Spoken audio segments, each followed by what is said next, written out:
হে ইব্রাহিম, আপনি আমাকে এখানে এমন জায়গায় রেখে যাচ্ছেন যেখানে জনমানব নাই, মানুষ নাই, যেখানে খাবারের কোনো কিছু নাই, যেখানে পর্যাপ্ত পানি নাই, যেখানে ফল ফলাদি নাই, শস্য আদি হয় না, মানুষ নাই, কিছু নাই, এমন জায়গায় রেখে গেলেন।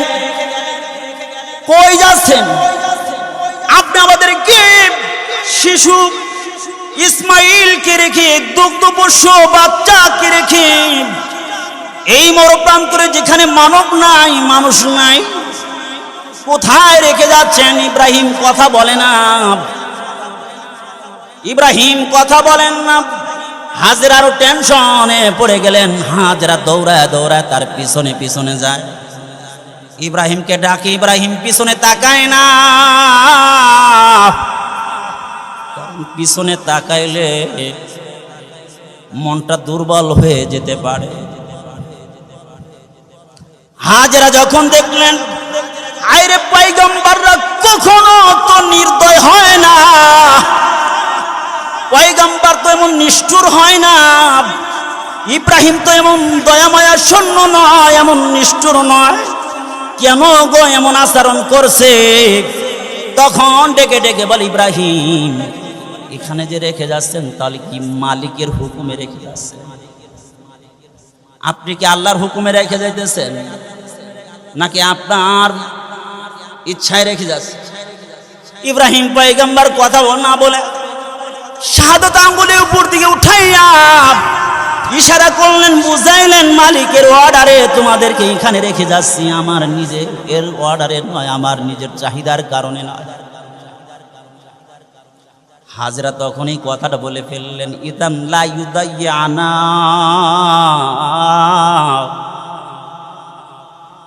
মনকে তখন সান্ত্বনা দেন।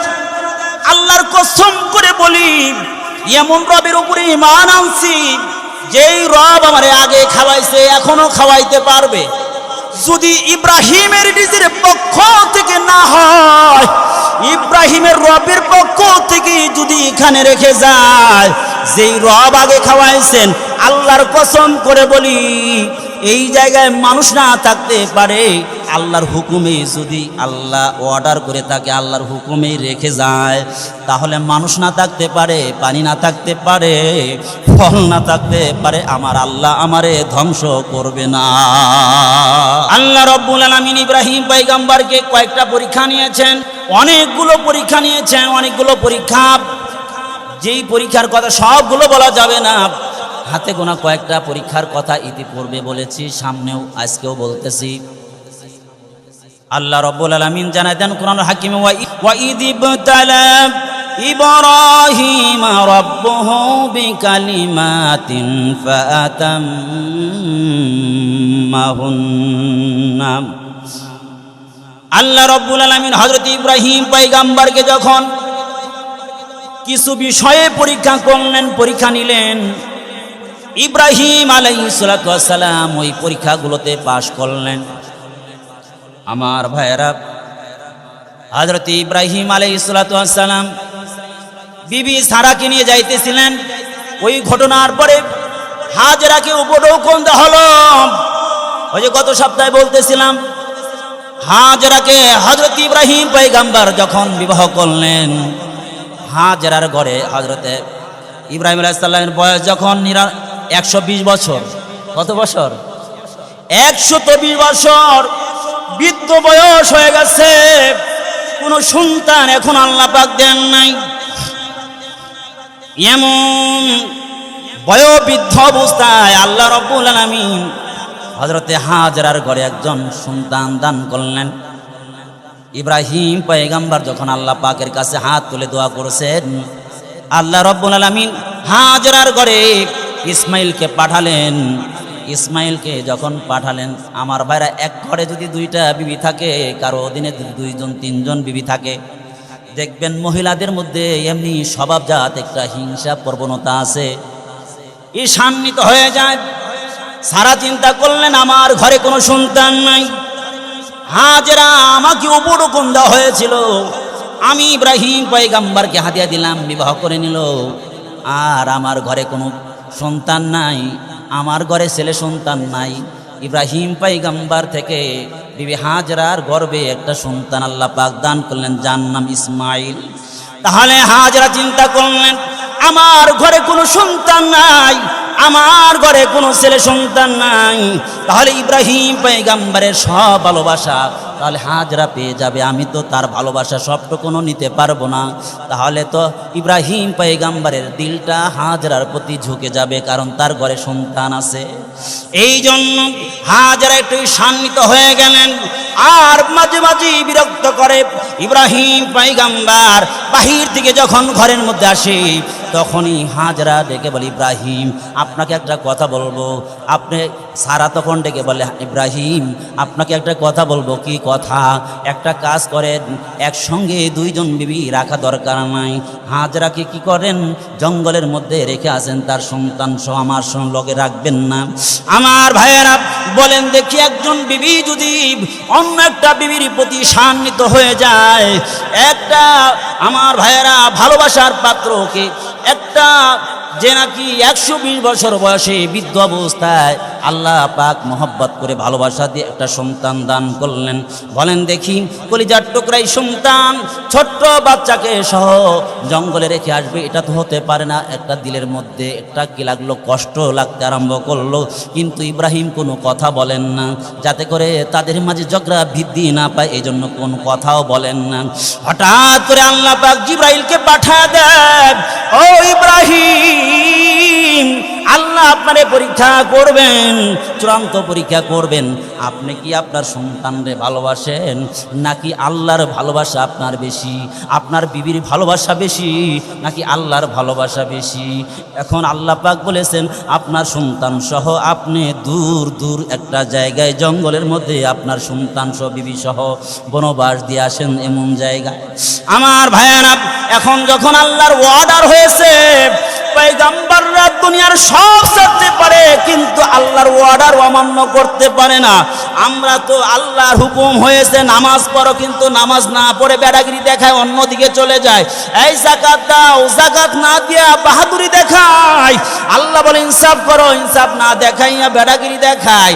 আল্লাহ বলেছে সত্য কথা বলো, সত্য কথা না দেখাইয়া মিথ্যা বলে নিজেকে বাহাদুর মনে করি। এই জুলুম কইরো না, জুলুম কইরাই বাহাদুরি দেখায়। বলে আল্লাহর পয়গম্বররা এমন হয় না, আল্লাহর অর্ডার এসেছে, বলে সব ভালোবাসা আল্লাহর জন্য নিবেদিত প্রাণ হইয়া সব কিছু খতম হয়ে গেছে, সব ভালোবাসা এরকম ভাবে জলাঞ্জলি দিয়েছেন, কিন্তু আল্লাহর ভালোবাসা শিরোধার্য করে মাথায় করে ঘুরেছে। আমার ভাইয়েরা, হাজরাকে নিয়ে ছোট বাচ্চা, মাসুম বাচ্চা, শুধু মাসুম বাচ্চাই না, দুগ্ধপুত্র একদম অবুঝ ছোট্ট বাচ্চা, যে এখনো কিছু বোঝে না, খাবার খেতে পারে না, বুকের দুধ পান করে, এমন ছোট্ট একটা বাচ্চাকে সহকারে কি করলেন, একটা উটের উপরে রওনা দিলেন। একটা উটের উপরে রওনা করলেন। হাজরাও জানে না কোথায় নিয়ে যাবে, ইব্রাহিমও বলেন নাই কোথায় নিয়ে যাবে। ছোট এক বাচ্চা হাজরা কিনে উটের উপরে উঠাইয়া, সামান্য একটা মশকের মধ্যে একটু পানি উঠাইয়া একটা থলের মধ্যে কয়েকটা খেজুর নিলেন। হাজরা মনে করেছে কোথায় হয়তো নিয়ে বেড়াইতে যাবে। আমার ভাইয়েরা, ইব্রাহিম পয়গম্বর আল্লাহর ভালোবাসা প্রকাশ করার জন্য দেরি করেন নাই। ইসমাইলকে সঙ্গে নিয়ে, হাজরাকে সঙ্গে নিয়ে রওনা হলেন হারান মরু প্রান্তর। শুধু বায়াবান আর বায়াবান, শুধু জঙ্গল আর জঙ্গল, অর্থাৎ শুধু জঙ্গল বলতে শুধু ময়দান আর ময়দান, ধুধু ময়দান। হাজার হাজার কিলোমিটার বিশাল বড় ময়দান। সিরিয়া থেকে মক্কা নগরী পর্যন্ত কোনো বাড়িঘর তেমন নাই, শুধু ধুধু মরুভূমি। আমার ভাইয়েরা, সিরিয়া থেকে রওনা করে বর্তমান বাইতুল্লাহ, ওই সময় বাইতুল্লাহর এই যে স্ট্রাকচার এটা ছিল না। নূহ পয়গম্বরের তুফানের সময় ভেঙে চুরমার হয়েছিল, তখন কিছুই ছিল না। আমার ভাইরা তখন ভিত্তিটা বালুর নিচে চাপা পড়ে গিয়েছিল। জিবরাইল নিয়ে আসলেন সঙ্গে করে। বর্তমান বাইতুল্লাহর জমজম খুব যে জায়গায়, এই জায়গায় যখন পৌঁছে গেলেন, জিবরাইল ডেকে বলেন, ইব্রাহিম, আপনার ভালোবাসার পাত্র ইসমাইল আর আপনার বিবি সারাকে এখানে রেখে যান। ইব্রাহিম আলাইহিস সালাম দেরি করলেন না। ওই মরু প্রান্তরে ধুলার বালিয়ার পাথরের কঙ্কর এমন জায়গায় বিবি সারাকে নামাইলেন। ইসমাইল তখন তার কোলের মধ্যে পানির মশকটা হাতে ধরায় দিলেন, আর খেজুরের পুটলাটা, ছোট্ট একটা খেজুরের পুটলা হাতে ধরায় দিলেন। ইব্রাহিম বিবির দিকে তাকায় না, ইসমাইলের সন্তানের দিকেও তাকায় না, কারণ কলিজার টুকরা সন্তানের দিকে তাকাইলে মানব সুলভ কারণে মানসিকভাবে দুর্বল হয়ে পড়বে। সন্তানের ভালোবাসায় আল্লাহর হুকুম পালন করতে যদি কোনো ত্রুটি হয়ে যায়, আল্লাহ তো পয়গম্বরদের ছাড়বেন না। এই জন্য আল্লাহর পয়গম্বররা নিজের সব ভালোবাসা বিসর্জন দিয়েছেন আল্লাহর জন্য। এই জন্য এখনো আলেমরা দেখেন কারো সাথে শত্রুতা নাই, শুধু আল্লাহর ভালোবাসার জন্যই হক কথাগুলো বিভিন্ন সময় বলে, অনেকে কষ্ট পেয়ে যায়। না না না, কষ্ট পায় না, কারণ আলেমরা এখনো নায়েবে নবী, তারা হক কথাগুলো বলে। এই জন্য তোমাদের জাহান্নাম থেকে বাঁচানোর জন্য কথাগুলো বলে, কারণ আলেমদেরও কারো সাথে শত্রুতা নাই, কারো সাথে দুশ্মনী নাই। ইসমাইল ভাবি নবী, ছোট্ট ফুটফুটি সন্তান হাজেরার কোলে ইব্রাহিম পয়গম্বর তার দিকে তাকায় না, রেখেই রওনা দিয়েছে। কোথায় নিয়ে আসলো, কেন আনলো, কি করবে, কয়দিন থাকতে হবে, কেন এখানে রাখলো, কিছুই বলে নাই। ইব্রাহিম রেখে রওনা দিয়েছে, পিঠ ফিরাইয়া রওনা দিয়েছে। সাথে সাথে হাজেরা বাচ্চাটাকে রেখে ইব্রাহিম পয়গম্বরের পিছে পিছে দৌড়। হে ইব্রাহিম, ইব্রাহিম আইনা তাযহাবু, হে ইব্রাহিম, আপনি আমাকে এখানে এমন জায়গায় রেখে যাচ্ছেন যেখানে জনমানব নাই, মানুষ নাই, যেখানে খাবারের কোনো কিছু নাই, যেখানে পর্যাপ্ত পানি নাই, যেখানে ফল ফলাদি নাই, শস্য আদি হয় না, মানুষ নাই, কিছু নাই, এমন জায়গায় রেখে গেলেন। কই যাচ্ছেন আপনি? আমাদেরকে শিশু ইসমাইলকে রেখে, দুগ্ধপোষ্য বাচ্চাকে রেখে এই মরুপ্রান্তরে যেখানে মানব নাই, মানুষ নাই, কোথায় রেখে যাচ্ছেন? ইব্রাহিম কথা বলে না, ইব্রাহিম কথা বলেন না। হাজেরারও টেনশনে পড়ে গেলেন। হাজেরা দৌড়ায় দৌড়ায় তার পিছনে পিছনে যায়, ইব্রাহিমকে ডাকে। ইব্রাহিম পিছনে তাকায় না, পিছনে তাকাইলে মনটা দুর্বল হয়ে যেতে পারে। হাজেরা যখন দেখলেন, আরে পয়গম্বররা কখনো তো নির্দয় হয় না, পয়গম্বর তো এমন নিষ্ঠুর হয় না, ইব্রাহিম তো এমন দয়াময়া শূন্য নয়, এমন নিষ্ঠুর নয়, কেন গো এমন আচরণ করছে? তখন ডেকে ডেকে বলে, ইব্রাহিম, এখানে যে রেখে যাচ্ছেন তাহলে কি মালিকের হুকুমে রেখে যাচ্ছেন? আপনি কি আল্লাহর হুকুমে রেখে যাইতেছেন, নাকি আপনার ইচ্ছায় রেখে যাচ্ছে? ইব্রাহিম পয়গম্বর কথা না বলে শাহাদাত আঙ্গুলে উপর দিকে উঠাইয়া ইশারা করলেন, বুঝাইলেন, মালিকের অর্ডারে তোমাদেরকে এখানে রেখে যাচ্ছি, আমার নিজের এর অর্ডারে নয়, আমার নিজের চাহিদার কারণে নয়। হাজরা তখনই কথাটা বলে ফেললেন, ইদান লা ইউদাইয়ানা, মনকে তখন সান্ত্বনা দেয়। আল্লাহর কসম করে বলি, এমন রবের উপরে ঈমান আনছি যেই রব আমারে আগে খাওয়াইছে এখনো খাওয়াইতে পারবে। যদি ইব্রাহিমের নিজের পক্ষ থেকে না হয়, ইব্রাহিমের রবের পক্ষ থেকে যদি এখানে রেখে যায়, যেই রব আগে খাওয়াইছেন, আল্লাহর কসম করে বলি এই জায়গায় মানুষ না থাকতে পারে। আল্লাহর হুকুমে যদি আল্লাহ অর্ডার করে তাকে আল্লাহর হুকুমে রেখে যায়, তাহলে মানুষ না থাকতে পারে, পানি না থাকতে পারে, ফল না থাকতে পারে, আমার আল্লাহ আমারে ধ্বংস করবে না। এইটা হলো ঈমান।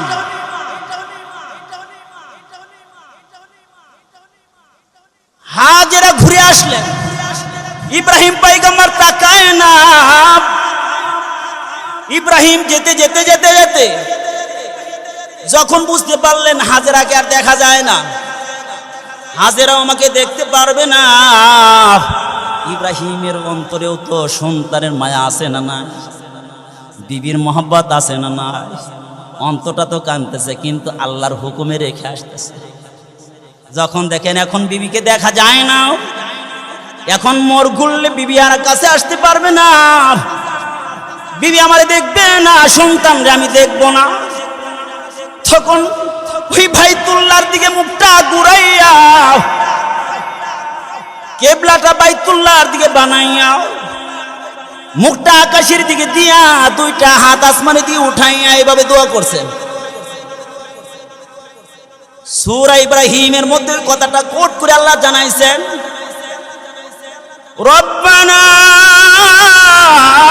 ইন্নী আসকানতু মিন যুররিয়াতি বিওয়াদিন গায়রি যী যারইন ইনদা বাইতিকাল মুহাররাম রব্বানা লিয়ুকিমুস সালাতা ফাজআল আফইদাতাম মিনান নাস تهوي إليهم وارزقهم من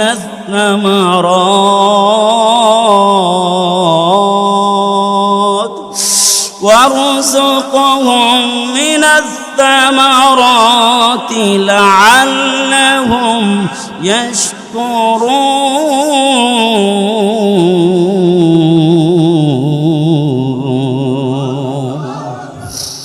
মালিকের দিকে দুই হাত উঠাইয়া, বাইতুল্লাহর দিকে দুই হাত উঠাইয়া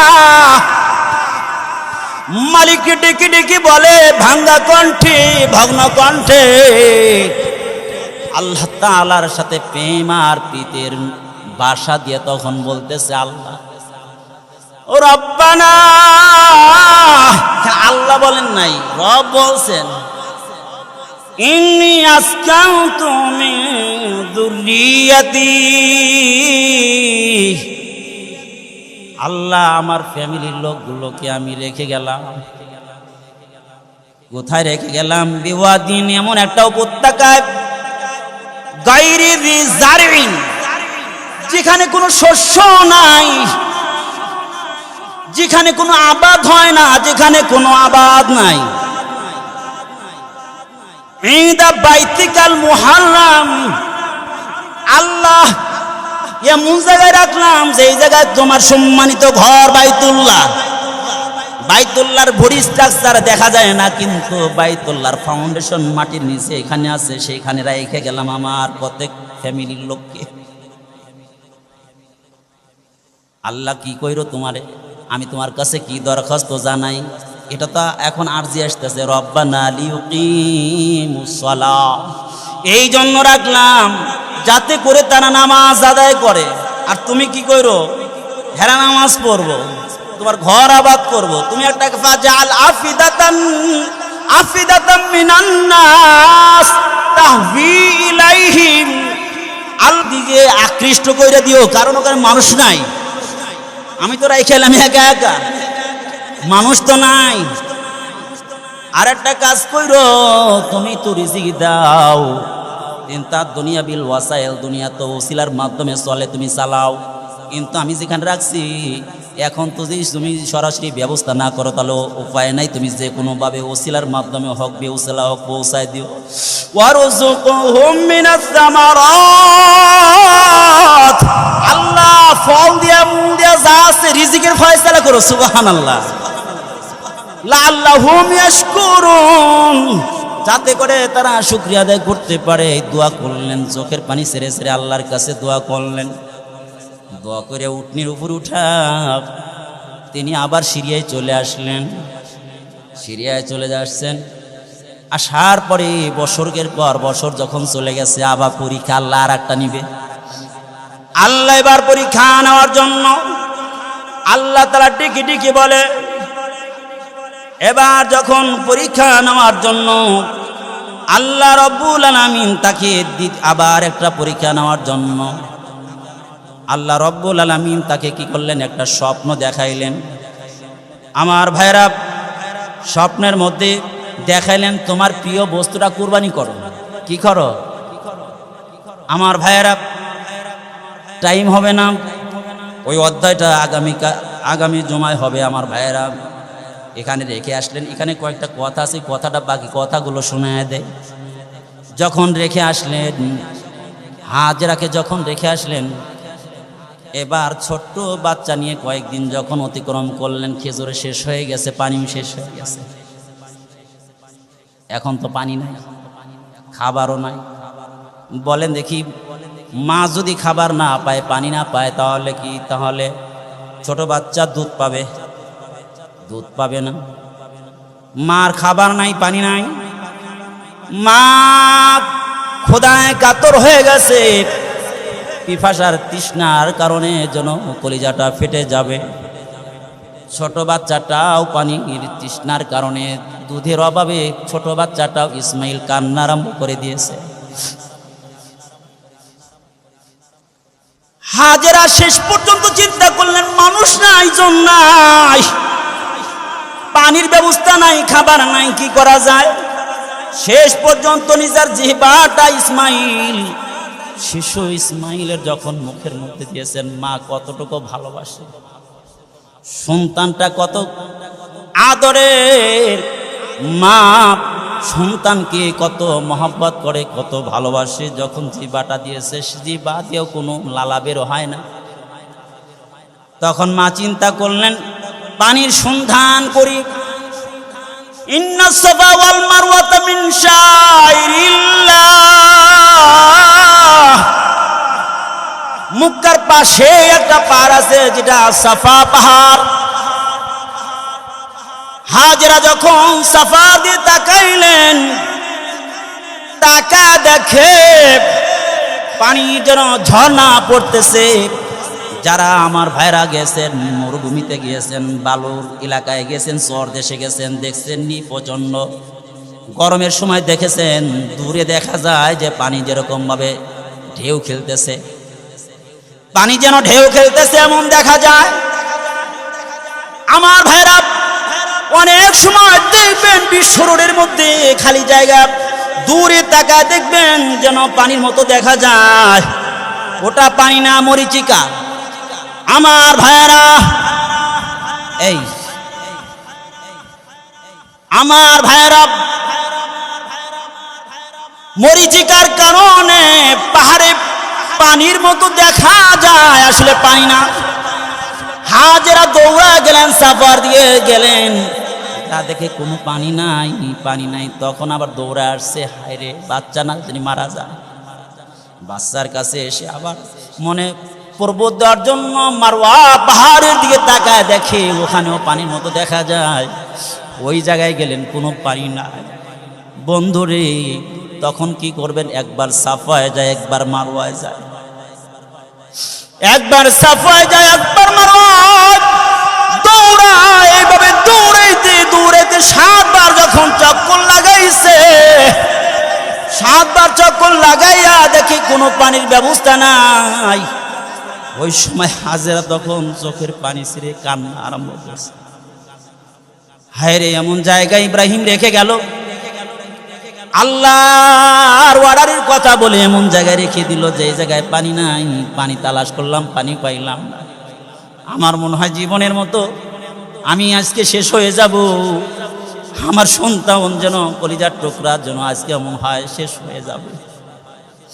এই কান্না করতে করতে যখন সন্তানের দিকে আসতেছে, এসে দেখে আমার ভাইরা আল্লাহ রব্বুল আলামিন তখন তো আল্লাহর আরশে আজিমে ধাক্কা লেগেছে। হাজেরার যে চোখের পানি আর হাজেরার যে আবেগ আপ্লুত কথাগুলো আল্লাহর দরবারে যেন ধাক্কা লেগে গেছে। আল্লাহ তাআলা ডেকে বলে, এই জিবরাইল যাও যাও যাও, তাড়াতাড়ি যাও, একটু ইয়াসুর লাগা দাও, ইয়াসুর লাগা দিয়া পানি জারি করে দাও, পানি জারি করে দাও। এবার জিবরাইল এসে যখন পায়ের গোড়ালি দিয়ে একটু ধাক্কা দিচ্ছে, পানি জারি হয়ে গেছে। সুবহানাল্লাহ। হাজরা দৌড়ে এসে দেখে আল্লাহু আকবার, পানি তো জারি হয়ে গেছে। পানি দৌড়ায় দৌড়ায় কোথায় যায়, সামনে চতুর্দিকে ছড়ায় যাইতেছে। ঠান্ডা বিশুদ্ধ ঠান্ডা পানি, মিনারেল ওয়াটার থেকে সুন্দর পানি, এমন পানি দেখে হাজরা। তখন হাজরা এসে বলছে, থাম থাম। তার বাসায় এসে বলছে জমজম, জমজম মানে থাম থাম। এই জাম জাম, এই থাম থাম। এই কথা বইলা ব্যারিকেড দিছে, এরকম ভাবে বালি দিয়ে